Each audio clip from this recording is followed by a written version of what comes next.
말씀의 승리가 함께하기를 축복합니다.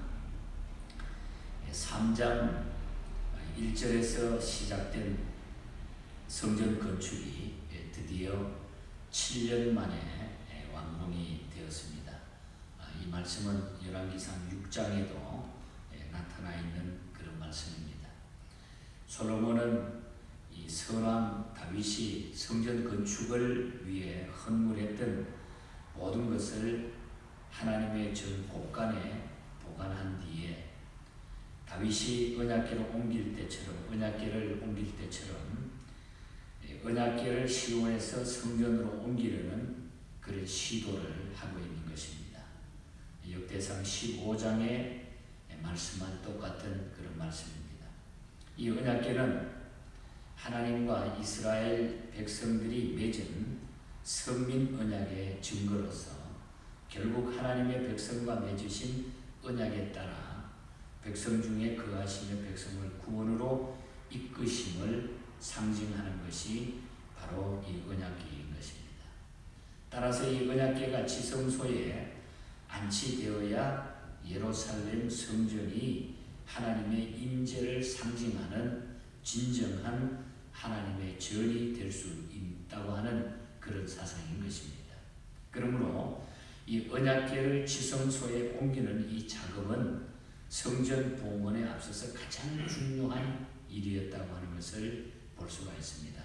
그래서 오늘 아침에는 이 중요한 메시지, 법궤 봉헌 이 형사, 이 언약궤를 봉헌하는 이 행사에 대해서 우리가 좀 더 자세하게 이 말씀을 살펴보도록 합니다.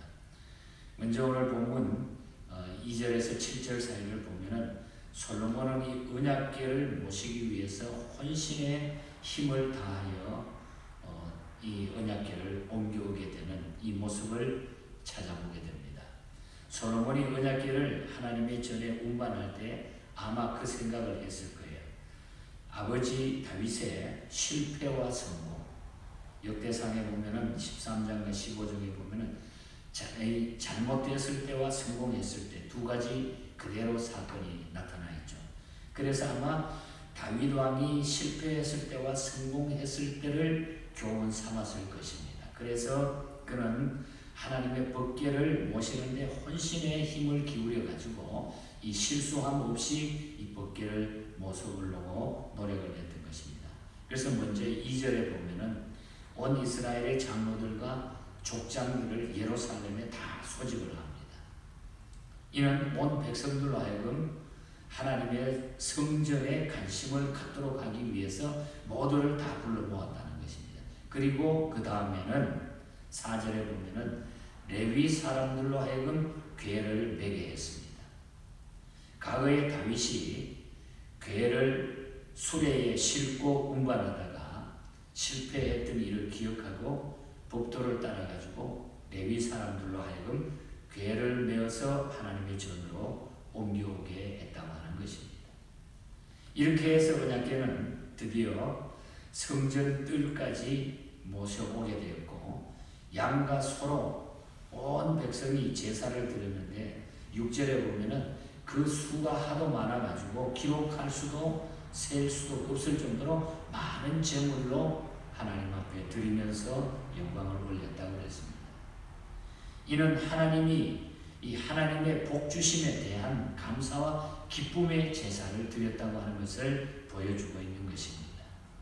솔로몬과 이스라엘 백성들이 언약궤를 하나님의 전에 모시고 이렇게 기쁨의 감사를 드린 것처럼 오늘 우리도 주님을 우리의 삶의 중심에 모시고 기쁨과 감사의 헌신을 주님께 돌려드리며 살아가야 된다는 것입니다.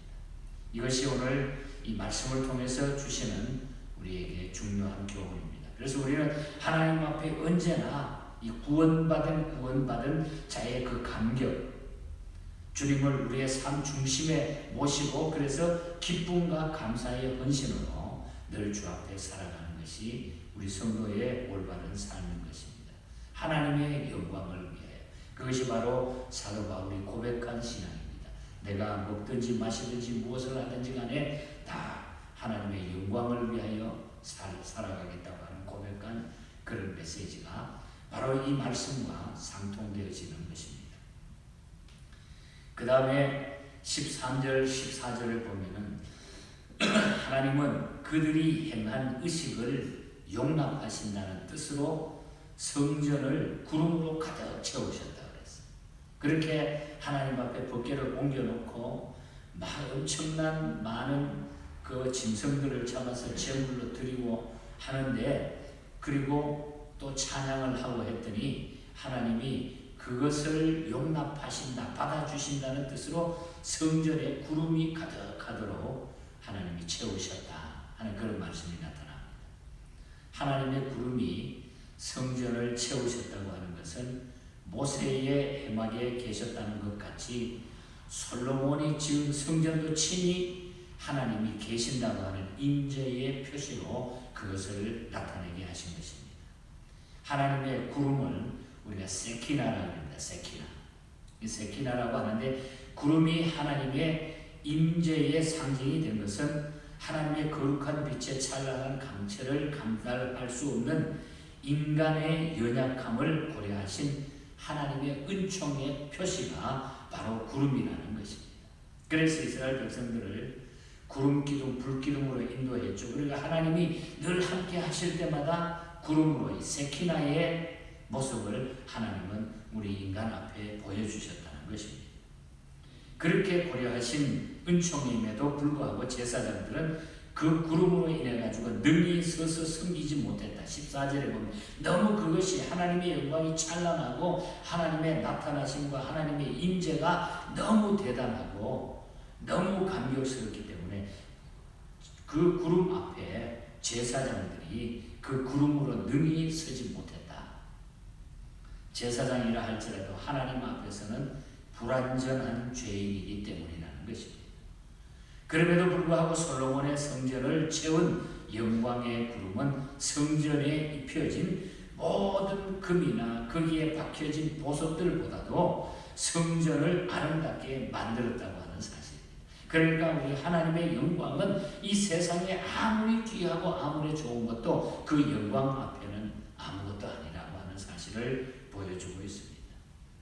오늘 우리에게는 하나님의 임재의 상징인 구름이 아니라 하나님의 영이신 성령이 감임하셔서 우리와 늘 함께 계심을 믿고 더 깊으신 하나님의 섭리를 우리가 감사하면서 살아가야 됩니다.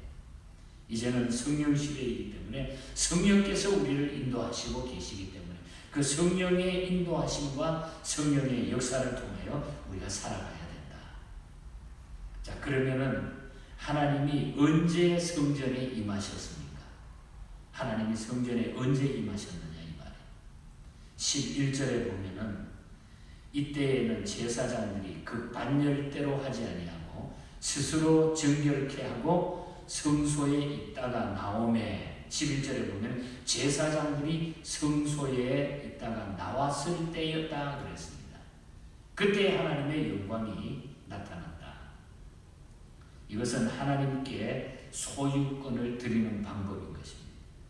합당한 주인이 들어가기 위해서는 모든 것이 그곳에서 나와야 되는 거예요. 우리의 마음에 하나님을 모시기 위해서 모든 더러운 것들, 모든 잘못된 것들, 잡다한 것들이 나와야 된다는 거예요. 우리의 마음에 하나님을 모시기 위해서는 하나님을 위한 자리를 비워두어야 된다. 그 밖에 모든 것은 다 내버려야 됩니다. 그 다음에는 노래하는 자와 악기 부는 자가 찬미했을 때에 성전에 구름이 가득 찼습니다. 12절에 보면 이것은 매우 중요한 일이죠. 백성들이 제물을 바쳤을 때가 아니라 하나님을 찬송할 때에 하나님이 성전에 임하셨다. 찬송할 때에 하나님이 임하셨다. 하나님은 인생을 통해서 찬미의 제사를 제물의 제사보다 더 즐겨하시는 의미를 여기서 보여주고 있다는 것입니다. 그들은 하나님을 찬미하되 혼연일체가 돼가지고 모두 한 목소리를 낼 때에 하나님은 구름 가운데 임재하셨습니다. 120명의 오케스트라가 나팔을 불게 되고 4,000명 가까이 되는 찬양대원들이 찬양을 했을 때에 하나님의 성전에 하나님의 영광이 가득 차고 넘쳤다. 이와 같이 오순절날 사도들이 합심해서 기도했을 때에 성령이 오셨습니다. 이렇게 찬양의 일치가 있는 곳에 주님의 복은 임하게 돼 있다 하는 사실을 우리는 기억하게 됩니다. 그러므로 우리는 한 마음과 한 뜻으로 오직 하나님께만 영광과 찬양을 돌리면서 살아가야 된다는 것. 그런 삶의 자리에 하나님의 복이 임하게 된다. 그러니까 우리가 하나님 앞에 살아가면서 찬양이 얼마나 중요한 것인가. 하나님을 찬양하는 일. 그래서 찬양대도 중요하고 우리 스스로가 모두가 하나님을 찬양하는 찬양대원이라는 거죠. 그래서 이사야 선지자는 이사야서 43장 21절에서 이 백성은 내가 나를 위하여 지었나니 나를 찬송하게 하려 함이니라. 하나님이 우리를 지으신 목적이 하나님을 찬송하게 하기 위해서 우리를 지으셨다. 이렇게 말씀하고 있는 것입니다. 하나님을 찬양하는 삶, 그때 하나님의 영광이 온 세계 위에 나타났다. 하나님의 영광이 언제 나타나느냐? 하나님을 찬양하는 삶이 있을 때에 하나님의 영광이 성전에 임하셨다. 중요한 오늘 메시지를 우리에게 주시는 본문의 이야기입니다. 성전을 완공하고 봉헌 행사를 하면서 하나님 앞에 영광 돌렸던, 그리고 그 영광의 자리에 하나님이 친히 임재하셨던 그 모습, 준비된 가정과 법궤를 모셔오는 가정과 주님을 찬송하고 헌신했던 그 심정이 바로 오늘 우리가 이 시대에 하나님 앞에 모여서 예배드리는 그 예배의 시간을 우리에게 보여주고 있다는 거죠. 하나님 앞에 드리는 예배는 언제 모이든 예배든지 간에 우리는 그만큼 하나님 앞에 중요하다고 하는 거예요. 그래서 예배의 승리자가 우리가 돼야 된다는 거예요. 예배가 그만큼 중요하다고 하는 거죠. 그래서 우리는 예배를 통해서 주시는 이 시대에 하나님의 큰 복을 누리시고 예배에 최선을 다해서 승리자가 되시기를 주님 이름으로 간절히 축복합니다. 하나님 아버지 감사합니다. 이제 솔로몬이 아버지의 대를 이어서 성전을 완공하고 하나님의 언약궤를 성전에 모셔오고 이제 봉헌 축제를 드리면서 우리 하나님 앞에 정말 최선을 다해서 몸과 마음으로 물질로 영광 돌리고 찬양으로 우리 하나님 앞에 올려드렸을 때 하나님의 영광이 그 전에 가득하고 내가 이것을 받았노라 하는 표시로 구름을 가득히 보내주셨던 우리 하나님의 역사를 오늘 이 시대에 하나님 앞에 예배드린 저희들이 다시 한번 이 의미를 새기면서 예배의 승리자가 되기를 원합니다. 하나님 우리에게도 이 믿음으로 끝까지 하나님의 백성으로 승리하게 하여 주시옵소서. 오늘 하루도 이 믿음으로 우리 성도들 곳곳에서 지켜주시고 보호해 주시고 이 어려운 시절에 우리 하나님 앞에 조금 더 부끄러움이 없는 믿음의 승리자들로 붙잡아 주시옵소서. 특별히 가정마다 선물로 주신 자녀들 위에 하나님의 복이 넘치게 해 주시고 또 연로하신 우리 어른들 또한 몸이 불편해서 또 병원에 혹은 여러 가지 치료 중에 있는 우리 주의 백성들 종들을 기억하여 주시옵소서. 하나님의 위로가 함께하여 주시옵소서. 거룩하신 예수님 이름으로 기도하옵나이다. 아멘. 하늘에 계신 우리 아버지여, 이름이 거룩히